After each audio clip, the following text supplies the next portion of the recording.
is when one side gets the edge, the other side kind of comes back the next day, and which is what happened today. Defensively got after him, played well, and you know. But once again, it's a team effort. We got to continue to get better in all phases. Coach, talk a little bit about Malines and Spencer Harrison today. The game, you know, the way they played today. Well, that's kind of what you expect. The guys going to come out. They're going to practice. They're going to practice the way they're going to play. Both good receivers, and we'll get better. With every rep they get. Did you move Dickinson into the middle lane? Moving him a little bit in there, working him a little bit in there. Yep. What's the reason behind that? There's not a whole lot of difference between the Mike and the Will. I mean, it's just whether he's on the strong side or the weak side. Anything else? Anybody else that's kind of been shifted around a little bit? Any other position things you've been thinking about, or no? No, I don't think so. Okay. Did most of it pre-camp, didn't you? I mean, some of the things like moving Jack over and that kind of thing. Okay.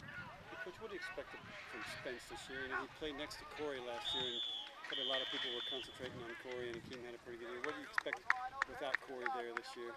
Well, I mean, you expect him to do the same thing that Corey did last year. A year ago at this time, there wasn't a lot of people all excited about Corey either, and he came on, had a great year for us. And, the work ethic and so forth. Akeem's had a big day today. You just want him to improve. I mean, these guys, particularly down there in the Briar Patch, they had to improve with each year. What's his strengths as a player? Well, his leverage, his strength, and he's very explosive. And it seems like he's got a desire, doesn't he? Well, he hopes so.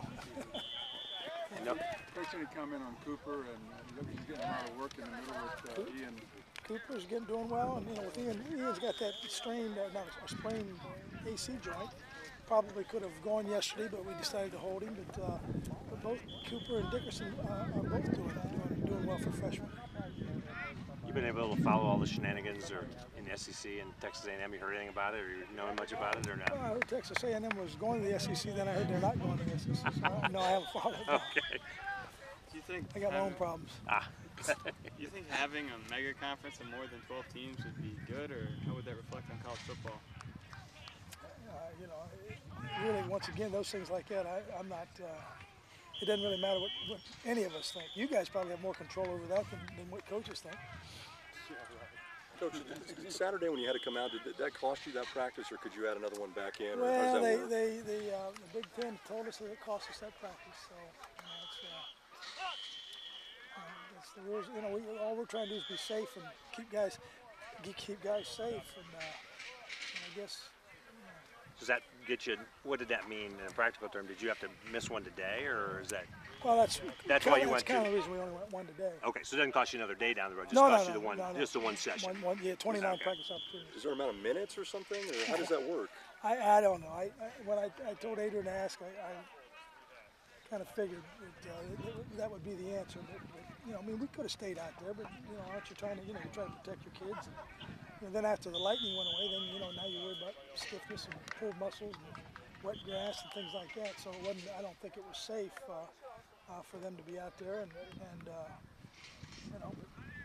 once again, we chose on the side of safety. Do you feel like that puts you a little bit behind maybe going this week at all? No, it doesn't put you behind, but once again, those are things that sometimes you wish that people would have a little common sense and try to. Maybe it should be a time rule on something like that, right? I mean, if you're only out there for 20 minutes. I mean, it's 15 plays. So, what you got in 15? Yeah, 15. So. And we're going to run what? About. Well, yesterday we ran about well over 100. So. Any thoughts on the punting competition at this point? We had a good day today. Justin's getting. Both of them have got to become more consistent. But Justin's doing a good job. I think Justin right now is probably a little bit ahead, but he knows he's going to have to. Like I just told him out there, I'm standing behind him, and the consistency thing. I told him, I reminded him that I was going to be at the game, so it didn't matter. He needed to go ahead and run away. All right. Thanks, sir. All right, guys.